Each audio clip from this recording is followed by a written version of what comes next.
Okay, so I just got out of seeing Hard Eyes, and this is going to be my quick out of the theater reaction to the film. This is a love letter to slasher films and slasher fans. There's some great kills as well as some amazing on-screen practical gore throughout. The opening scene is going to go down in history with Scream as being one of the greats. The killer's look I really liked. He has hearts as eyes, hence the title of the film. Going to some of the weapons he uses throughout the film that have love imagery on them, and his eyes glow as well, which makes for a really fun sequence later on in the film. I really liked the chemistry between Olivia Holt and Mason Gooding. I thought they jumped off each other's words really well. I thought they made a very likable duo. There's good performances from both of them. They're very likable characters. It's very likable on-screen presence. However, saying all of that, this film leans way too heavily on the comedy side of things. And, you know, I'm not saying that as a negative. This might just be a taste thing. But horror comedies I'm very picky with. And there were just a lot of scenes in this movie where the punchline didn't work for me. Like, I did chuckle, you know, a handful of times throughout the film, but there were just a lot of scenes in the film where I felt it was only there for a joke. You know, I'll tell you an example. So there's a scene at the end of the movie where Olivia Holt is at an airport, and like, what was that scene? That did not need to be in the movie. They could have cut that scene out and the movie would be no different.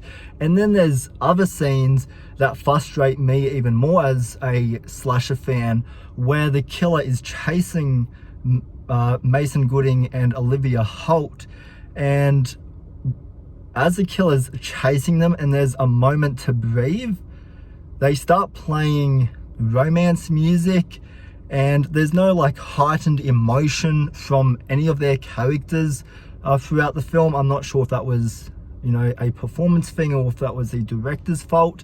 But if there was a killer chasing me with a machete, yeah, I would be ditching your fucking ass. I would be out of that room within seconds.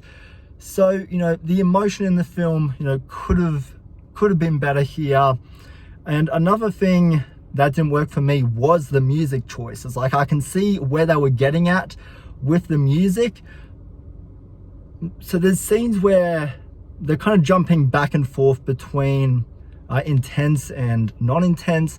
And when it's not intense, there's like romance songs playing, and then they cut back to the intense scene and there's intense music. And I felt that it was a very jumbled way to to present your movie, and it actually took me out of the second act a little bit, just because you have to adjust to the music again.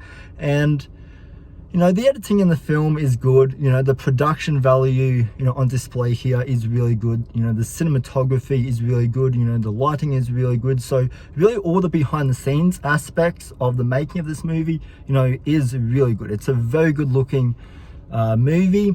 You know, if you like, you know, Spyglass Media, you know, slasher films, who are the ones responsible for Scream 5, Scream 6, and Thanksgiving, here's the best way I can describe it. This film is not as good as Thanksgiving, but it's not as bad as Scream 6. So I'd say that this is a middle of the road slasher film that, for the most part, you know, I had a fun time. It's good to see slashers, you know, coming back into theater and getting recognition again. And I think there is a lot to enjoy in this if you are a slasher fan.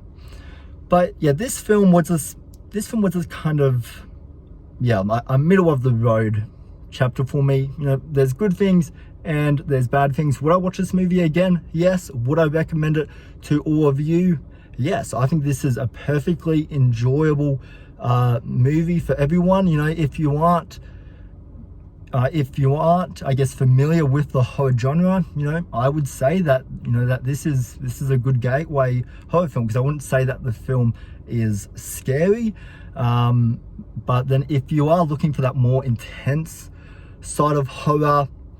This is a film that might disappoint you. You know, some of the kills here were disappointing. You know, as I said, the opening scene was great and it easily has the best kill of the movie.